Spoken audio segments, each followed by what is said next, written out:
Question number one. A Farewell to Ban by A. Houseman. Emotional conflict of an individual. Farewell to Barn and Stuck and Tree is a poem which was written by the reputed British poet A. Houseman during the 19th century. The poem has woven from the heart of the murderer who feels the emotional attack as he kills his own brother and has to experience a hell for his rest of life because of some issues. Let's examine these facts in following paragraphs. First of all, when we talk about the narrator's feeling of loss and grief, the poem begins with a farewell to the narrator's familiar surroundings like bands, check, and tree, which deeply connects with the heart of the narrator. And this kind of repetition and farewell to the familiar surroundings lead us to the mental attack, which put us into the path of darkness. Further, speaker illustrates his brother Maurice dying in the hill with a knife in his side as a potential feeling of guilt and remorse, and it symbolizes the feeling of guilt. The emotion tied to the loss and grief can create a profound internal conflict as the speaker grappling with the pain of saying goodbye and the weight of the past. Next, when the speaker expresses his concern for his mother, we can identify the another layer of mental stress with emotional attack. Beyond his personal desires to stay in his family environment, writer feels very sympathetic about his mother. Tonight she will be alone. Here the diction alone portrays how the speaker's heart is broken because of his actions which make the mother as alone. And the dinner will be cold. And by mentioning the very hot and warm time with family in the night, transformed as a very chill and frozen moment, readers can imagine the inner turmoil of the speaker, and here the cold night symbolizes the aloneness which come from the sudden anger and sudden attack. And when we identify the narrator's wishes for the betterment of his friend, even in his worst situation, as readers, we realize the personal inner conflict which the narrator is undergoing. When the people are in a worse situation, they wish for others to be happy, and it portrays the deep level of the personal struggles of the individual as well. The speaker offers well wishes for strength, love to be pure, and luck to those left behind. It encapsulates how the person went beyond the mental agony. Then, when we move on, we can understand that the speaker illustrate his hands as bloody stained by the own brother's blood. Here, readers can imagine the hands of the speaker as a sin. The diction bloody shows his real face, and by illustrating his guilty in an open manner, we can understand that the narrator is undergoing a deep mental fever where he can't hide his mistakes. As his heart was hit by the sorrow, he deeply tell everything and he openly claim himself as a murderer, which is very hard for the people who has done the mistakes like that. And it shows the depth of the agony. So in a nutshell, we can conclude that Farewell to Barn is a poem which carries depth of mental stress and conflict which the individual has to undergo for several reasons. Question number 2. Twilight of Crane by Junji Kinoshita. Humanity. The play Twilight of a Crane was written by the reputed Japanese author Junji Kinoshita during the postmodern era. The play centers around three kinds of people: Zu, Yo-Yo, and the villain Sodo Anunsu, who represents the different aspects of humanity in a liturgical manner. Let's examine these facts in following paragraphs. When we talk about Zu, she is a form of nature possessed with humanity. Even though she mentioned in this play as a bird who became as a wife of Yo-Yo, she grapples the highest level in humanity. In highest level in humanity. What is humanity? It is a fact which allows people to see other humans as themselves and treat them in a lovable and caring manner as they like. Here, Sue treats his husband in such a manner by giving unconditional love and care.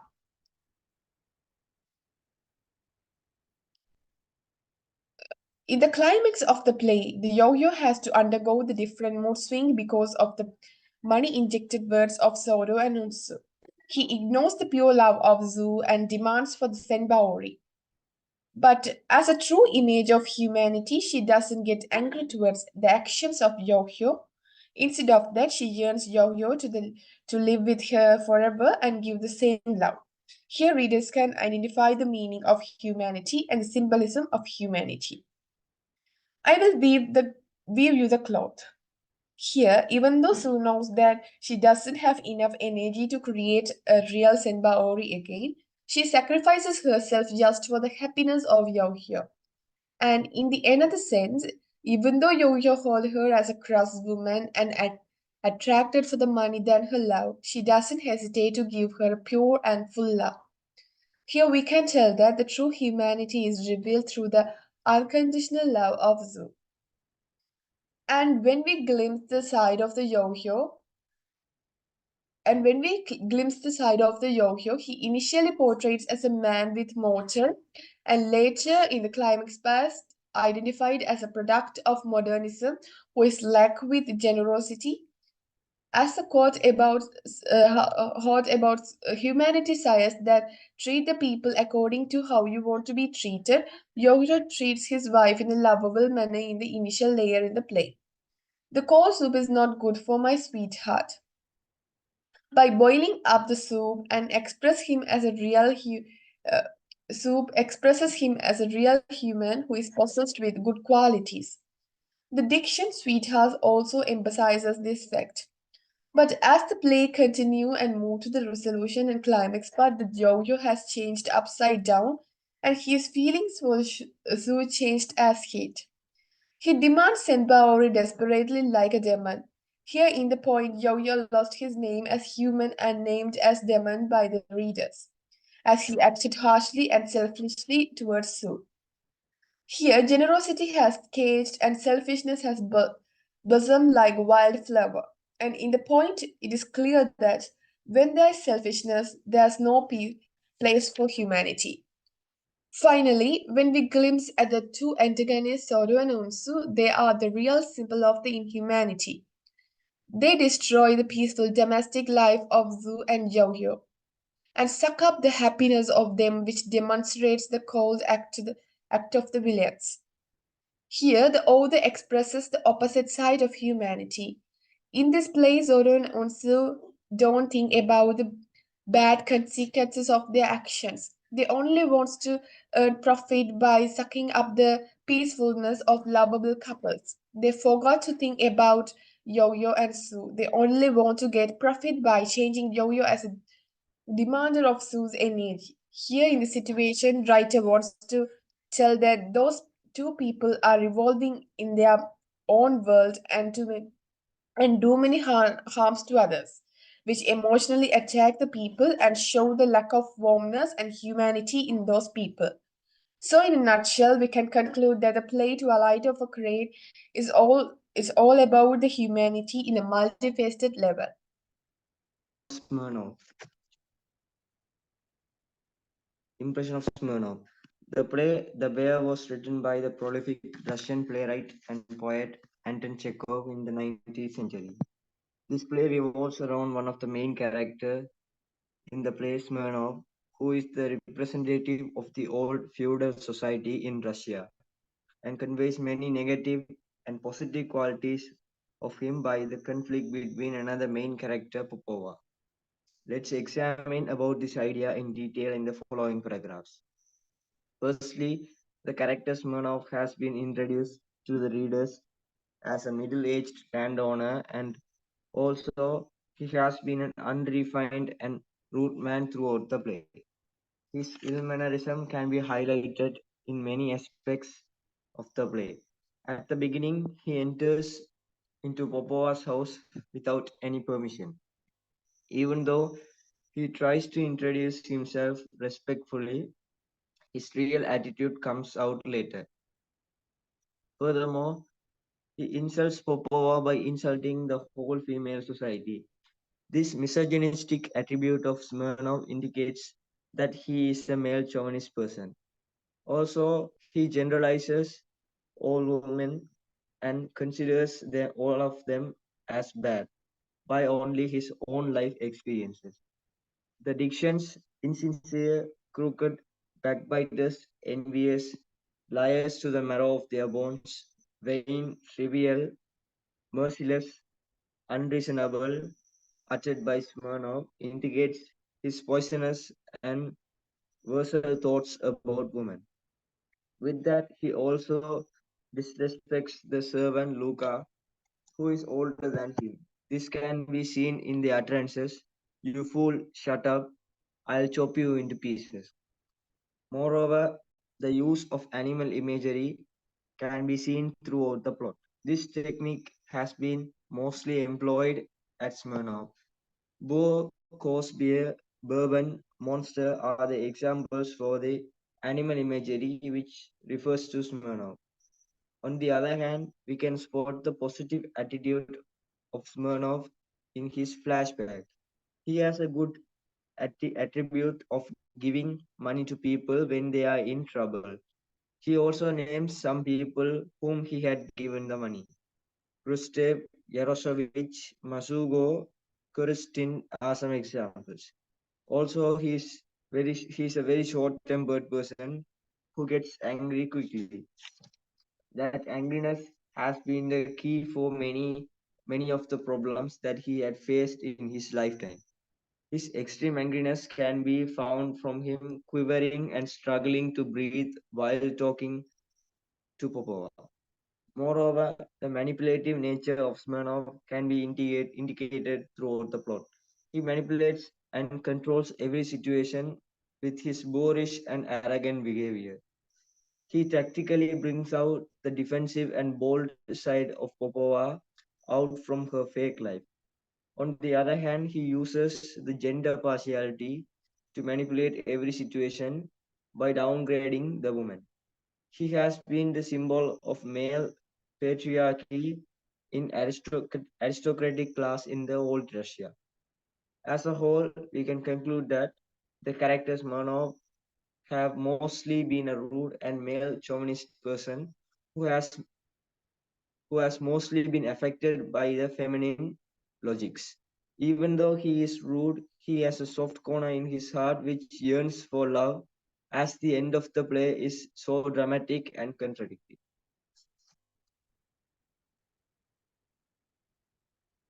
The relationship between Jagan and Kasim. The novel Vendor of Sweets was written by the prolific Indian writer R.K. Narayan in the 20th century. This novel revolves around the main characters Jagan and Kasim and emphasizes the importance of the relationship carried out between them.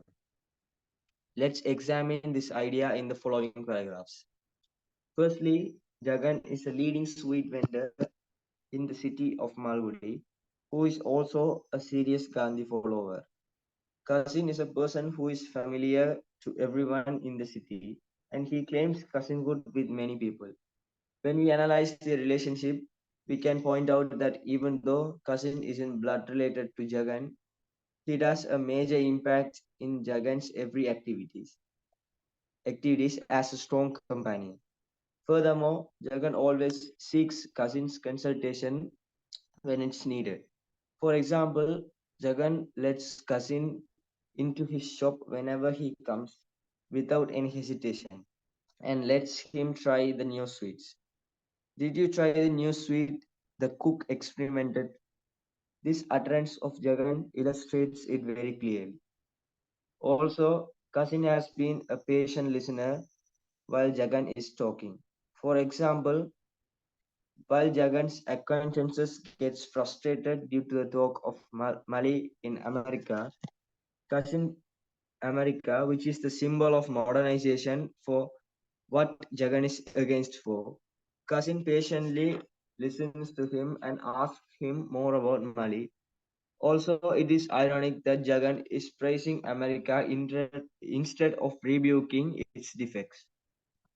Moreover, Cousin has been a mediator or a communicative bridge between Jagan and Mali. As Jagan hesitates to talk to Mali, Cousin gathers all the information that Jagan needs to keep Mali happy. For example, Jagan gets to know the occurrences like Mali stops schooling, Mali wants to go to America, Grace and Mali aren't married, and Mali is by arrested by the police through Cousin. It is ironic that Jagan hesitates and uses a third person to communicate with his own son. He fails as a father here. Also, Jagan eagerly seeks advices from Cousin to solve those problems. Furthermore, during any critical situation, Jagan seeks Cousin's consultation as he finds a satisfiable emotional comfort from him. You are my savior. I don't know where I should be without you. This utterance clearly shows the longing of Jagan to find an emotional comfort. Also, Cousin has been a very good friend for Jagan throughout the novel. There are instances where he gets to taste all the sweets for free, and he also gets money from Jagan. We can spot that Jagan's unbreakable confidence on Cousin by him handing over the money and the shop for Cousin to look after at the end. As a whole, we can conclude that Cousin has been symbolically contributing in the relationship with Jagan by taking various roles like mediator, consoler, friend, savior, and so on. On the other hand, Jagan wouldn't survive between the social and mental pressure without Cousin. This obviously emphasizes the importance of Cousin throughout their relationship. Nicholas and the Aunt. The autobiographical prose The Lumber Room was written by the prolific British writer H. Munro, who is mostly known as Sahi in the 19th century. The whole prose revolves around the conflict between two manipulative characters, Nicholas and Aunt, and it illustrates various ups and downs in the plot.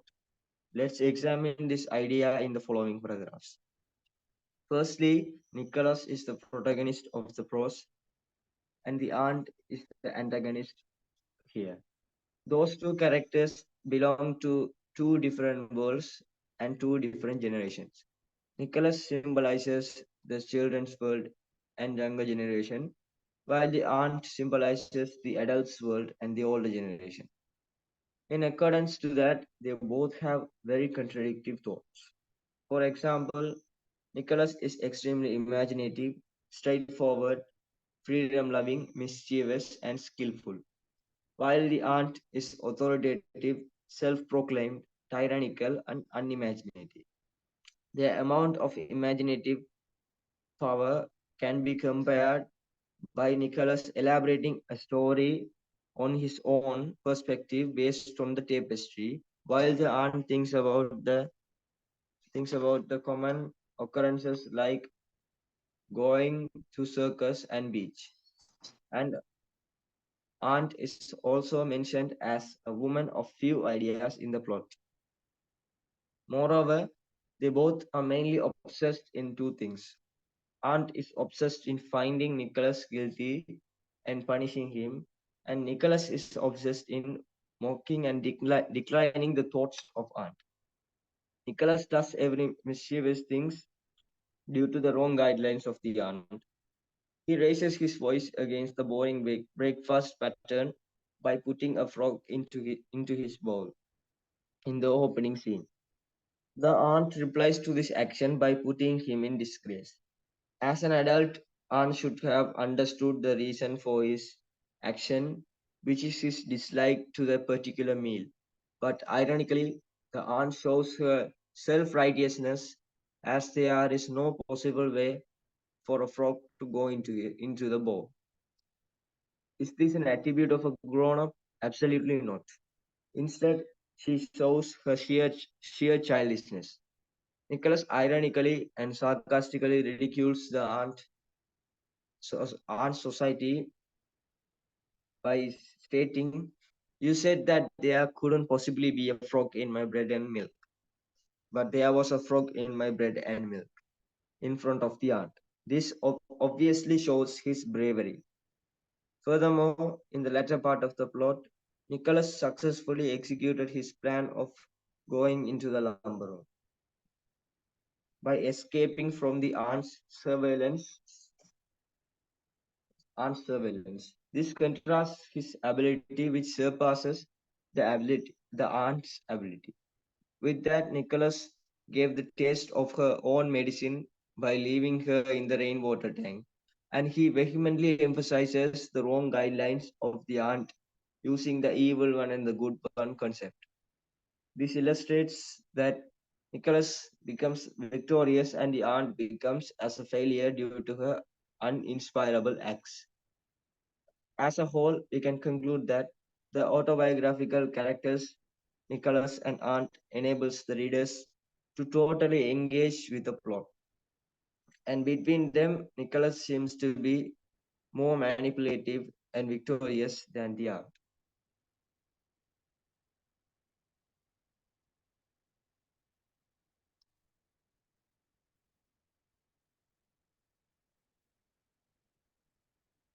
Question number 3. The Nightingale and the Rose by Oscar Wilde. Love, love are often misinterpreted. Nightingale and the Rose was written by the reputed Irish author Oscar Wilde during the Victorian era. It is a kind of fairy tale which is all about misunderstanding of love, which represents the British society at the time. Let's examine these facts in following paragraphs. What is love? Here, the meaning of love is misinterpreted by the Nightingale and the young student whose efforts to achieve their goals went wrong. In the beginning part of the prose, we can see a young student who seems as an aspirant of love yearns to get the love of professor's daughter who demands for the red rose to give her a love. The love, her love has built up not by the true emotions but by the materialistic conditions. Here, love seems as a conditional love, but as student, he can't understand the cunning nature of the professor's daughter. He believes that when we want to get love from others, we have to give what they want. Here, in his mind, this idea about pure love is misunderstood. She would dance with me if I brought her a red rose. For the above utterance of young student, we can understand the fact. Today, we are living in a world where everything has price tags. According to this era, the professor's daughter also misinterpret the love and give the weight for unmeasurable love. Jewels host more than flowers. According to her statement, here we can't see a love towards a young student, but we can glimpse the lust towards materialistic things. In this point also, author points out the Victorian society's misunderstanding about the meaning of love.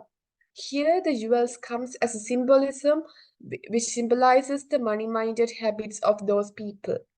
Finally, when we talk about the nightingale, it is a bird which is in the top of the list who misunderstand about the context of love.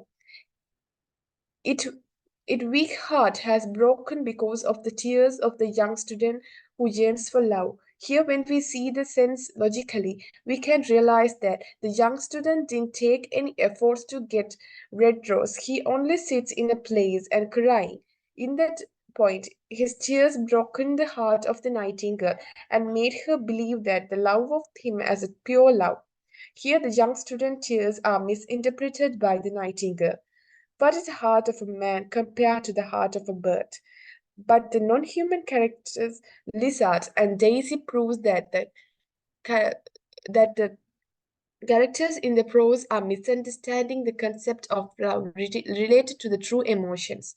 For a red rose, they cried, "How very ridiculous!" So, in a nutshell, we can claim that the concept of love is misinterpreted in the prose by the Nightingale and a young student in the Rose, the Nightingale, and the Rose by leaving the imprinted, long-lasting message on the reader's heart. Question number 4. Vendor of Sweets by R.K. Narayan. Significance of the character Cousin. The amazing novel Vendor of Sweets was written by the author and the playwright R.K. Narayan, who belongs to the Indian soul during the postmodern era. The novel takes Cousin as a significant character who plays a role such as emotional supporter, mediator, listener, and a wiseful advisor for the other characters in the novel. Let's examine these ideas in following paragraphs. When we glimpse the role of the cousin as an emotional supporter, he nailed that role by supporting Jehan, Marley, and others in the town during those situations. As a cowardly father, Jehan doesn't know how to communicate with his son about his life, ideas, and other facts. In this situation, his only hope is a cousin who is likely to the news reporter who reports each and everything about Marley to Jehan. So without cousin, we can imagine the Jehan's life as he always depends on cousin to share his feelings about Marley as well. He give appropriate outlets for Jehan's outpouring. It's my duty to be of service to you. Don't thank me. I will see what I can do in my humble way. And in one incident, when Mali has arrived 3 years after America, Jehan got shocked by him and hid himself behind cousin. Moreover, led him to do all the saviors or for Mali. Later, he got to know about the Mali story writing machine through cousin. So we can tell that by emotionally paving the path and get attached, cousin comes as a key who tries up this who ties up the strained relationship of father and son. When we view the cousin as a mediator, he bridges the vast gap between the relationship of Mali and Jehan. In the novel, Mali calls him as an uncle, and Jehan treats him very specially without any blood relationship. As a cowardly father, Jehan gets to know about the Mali's plan of dropping out the school and wanting to be a writer through Cousin, where readers can realize the significance of the cousin character in the life journey of the father and son. Jehan has to bottle up his confusions until the arrival of the cousin in the evening. Here the diction bottle up encapsulates that how the Jehan yearns for the cousin to solve his confusions and get to know about his own son. Here the use of possessive pronoun reflects the deep, desperate need for the Jehan to have cousin in his life. And when we talk about Mali, he also seems as an introvert in front of the father, an extrovert in front of Jehan, as he feels the home when he talk to his uncle named in the novel as cousin. The, the fact that which are knowingly hidden by Mali to Jehan are openly talked to the cousin, as cousin has an ability to understand the upcoming generation. Finally, when we glimpse the Jehan as a cousin as a wiseful advisor and listener, he touched that part also. You are my savior. According to the Jehan's utterance toward the cousin, the diction savior meaning means a lot. Jehan feels that talking with cousin and sharing his thoughts are always sacred into the mind of cousin, as he always listens Jehan patiently without any objections. But it, if thoughts are somewhat different for the cousin, he waits for his turn and gives. If the thoughts are somewhat different to the cousins, he waits for the turn and gives the wiseful opinions for Jehan to move in his life. Why don't you talk to Mali? Here, through the above utterance of the cousin, he comes as an instrument to mock the personality like Jehan, who can't able to talk to his own sons about problems and plans. And in many points in his novel, Cousin plays the role as an advisor by ironically displays the mad behaviors of Jehan. So we can tell that Cousin is an instrument which brings out the irony in the novel. So, in a nutshell, we can conclude that Cousin plays a very significant role in the novel. In each and every chapters, without Cousin, the story of the novel is colorless. Cousin is a character who adds color to the novel by painting the hearts of the readers through his talent to play many roles. Question